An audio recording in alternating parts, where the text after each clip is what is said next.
Recording in progress. पूर्व में तर्क के दोष। तो यह समझना कठिन नहीं होगा चाहिए कि दार्शनिक ह्यूम ने कहाँ गलती की।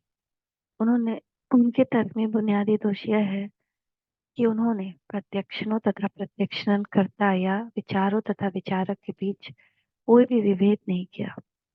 उन प्रत्यक्षणों को गलती से स्व या मन समझते थे, जबकि सत्य यह है कि वे मन या स्व की चेतना या अभिज्ञता की अभिव्यक्तियां हैं। विचार अलग और विचार करने वाला अलग है ना।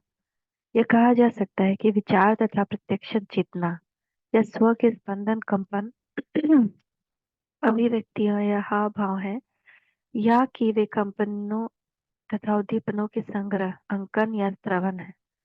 स्व तथा विचार के बीच का अंतर वैसा ही है जैसा किसी नदी तथा उनकी लहरों के बीच, या किसी अभिकल्पना या अभिकल्प के बीच, या किसी कर्ता और किसी कार्य के बीच होता है। यद्यपि इस अंतर को किसी भी स्थूल अर्थ में नहीं जा सकता। यदि ह्यूम ने एक आवेग के प्रभाव में इस अंतर को नजरअंदाज न किया कर दिया होता, तो जिन तत्व मीमांसावादियों की उन्होंने आलोचना की है, उन तत्व मीमांसावादियों की तरह उन्होंने यह विश्वास किया होता कि सभी प्रत्यक्षणों के पीछे एक स्व या आत्मा है। आइए हम ह्यूम के कथन का परीक्षण करें।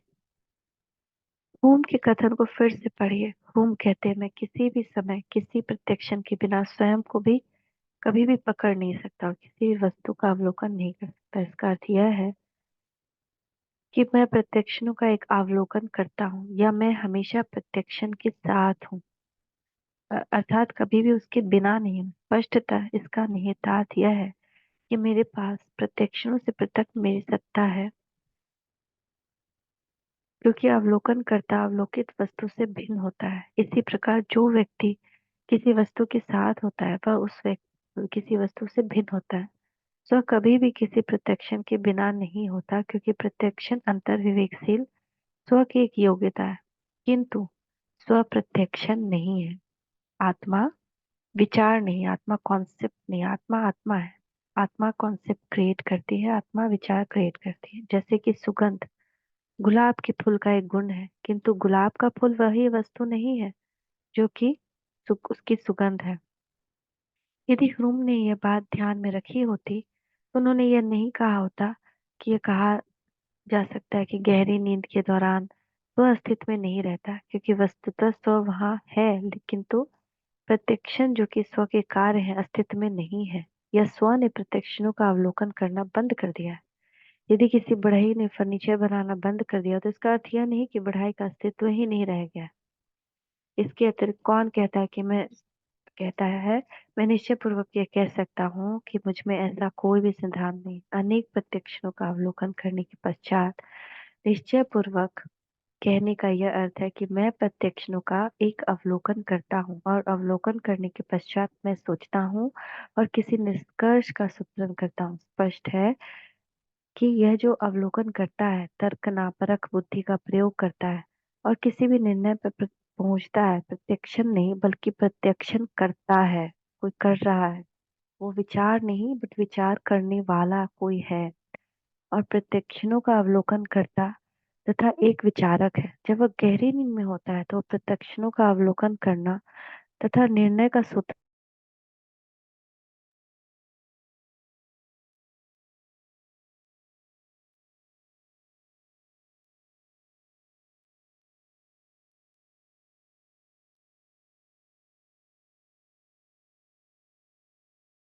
किंतु फिर भी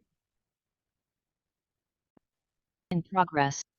किंतु फिर भी वह अस्तित्व में रहता है तथा सोने के पहले जहाँ उसने अवलोकन करना छोड़ दिया था, वहां से आरंभ कर सकता है। स्व के बिना प्रत्यक्षणों का समूह या संग्रह संभव नहीं है। स्व यानी आत्मा। तो अपने कथन में रोम यह कहते हैं कि स्व के प्रत्यक्षणों के एक समूह या संग्रह के सिवाय कुछ भी नहीं। किंतु प्रश्न यह है, यदि विचारक या प्रत्यक्षण एक के बाद एक आते हैं, तो वह कौन है जो विचारों को एक समूह या संग्रह समझता है? जिस शब्द से एक से अधिक विचार में होने का अर्थ निकलता है, वह कौन है जो देखता है, कहता है यह विचार मेरे मन में पहले भी आया था और मेरे बार बार आता रहता है। हुम ने इस कथन पर भी एक सोचिए, जब मेरे प्रत्यक्षण किसी भी समय के लिए जैसे गहरी नींद द्वारा मुझसे दूर हो जाते हैं, तो ये कहा जा सकता है कि जब तक मैं अपने बारे में अचेत रहता हूँ, तब तक मैं वस्तुतः विद्यमान नहीं होता। यह प्रश्न पूछा जा सकता है, यदि सो जाने पर कोई अस्तित्व ही नहीं रह जाता, तो कौन है जो जागने पर उदाहरणार्थ यह कहता है कि सोने के लिए जाने के पहले वह मन के स्वभाव पर एक निबंध लिखने की सोच रहा है। दूसरे शब्दों में वह कौन है जिसे कि याद की सोने के पहले क्या हो रहा था, तथा कौन कहता है कि उसे अच्छी नींद आई। स्पष्टता स्पष्ट है कि कोई स्थायी स्व है जो उसकी सोने के पहले विद्यमान था तथा बार बार कट जा रहा है। हमें एक लास्ट पैराग्राफ पढ़ लेते हैं।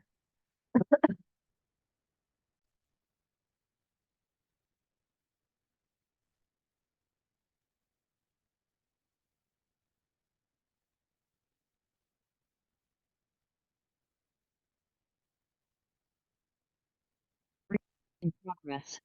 तो कौन कहता है सोने के पहले विद्वान था, सोने के बाद विद्वान था, और जिसके पास अतीत की घटनाओं की स्मृति होती है, जिसके पास वर्तमान से जोड़कर विचार प्रक्रिया की निरंतरता बनाए रखने की योग्यता होती है, और एक व्यक्तित्व, एक व्यक्तित्व भी होता है तथा स्वतत्व की अन्यता भी होती है। हम इस निरंतरता की व्याख्या यह करते रहते हैं कि प्रत्यक्षण के एक के बाद एक अकल्पनीय द्युतता से आते हैं तथा निरंतर अभिवाहमान तथा गतिमान रहते हैं, इसलिए उनमें निरंतरता रहती है। वे एक थिएटर का उदाहरण देते हैं जहाँ किसी सिनेमा फिल्म द्वारा प्रक्षेपित दृश्य एक के बाद एक इतनी द्रुतता से आते हैं कि उनमें गति निरंतरता बनी रहती है। किसी नदी में जल की बूंदें विभाजनीय तथा पृथक होती, किंतु प्रभाव में वे एकीकृत प्रतीत होते हैं। इस प्रकार होम के अनुसार सतह प्रभाव निरंतरता का भ्रम उत्पन्न करता है, किंतु प्रश्न यह है, यदि सभी मानसिक बिंबों में जो एकता और निरंतरता देखी जाती है, और बदले हुए विचारों के योग से अधिक कुछ भी नहीं, तो इस भ्रम से ग्रस्त कौन रहता है? यह कौन समझता है कि यह भ्रम है? इसके अतिरिक्त कौन यह समझता है कि निरंतरता प्रत्यक्षणों के प्रभाव या अनुक्रम का कारण है? वो उनके इन प्रश्नों का उत्तर नहीं देते। वस्तुतः उनके विचारों में बहुत असंगतता है। एक और ह्यूम कह सकते हैं कि प्रत्येक प्रत्यक्षण दूसरे से स्वतंत्र होता है, और यह कि निरंतरता मात्र एक भ्रम है। और दूसरी ओर वे कहते हैं कि स्व प्रत्यक्षणों का एक समूह या संग्रह है। इस प्रकार वे अपने ही कथन का खंडन करते हैं। इसके अतिरिक्त यदि हम ह्यूम के कथन में जहाँ कहीं भी मैं और मेरा स्व शब्द आए हैं, उनके स्थान पर विभिन्न प्रत्यक्षणों का एक समूह या संग्रह शब्द रखकर पढ़ें, तो हम यह जा पाएंगे कि उनका कथन मनोरंजक हो जाता है। तो हम कल सुनते हैं कैसे उनका कथन मनोरंजक हो जाता है। ओम शांति, ओम शांति, ओम शांति।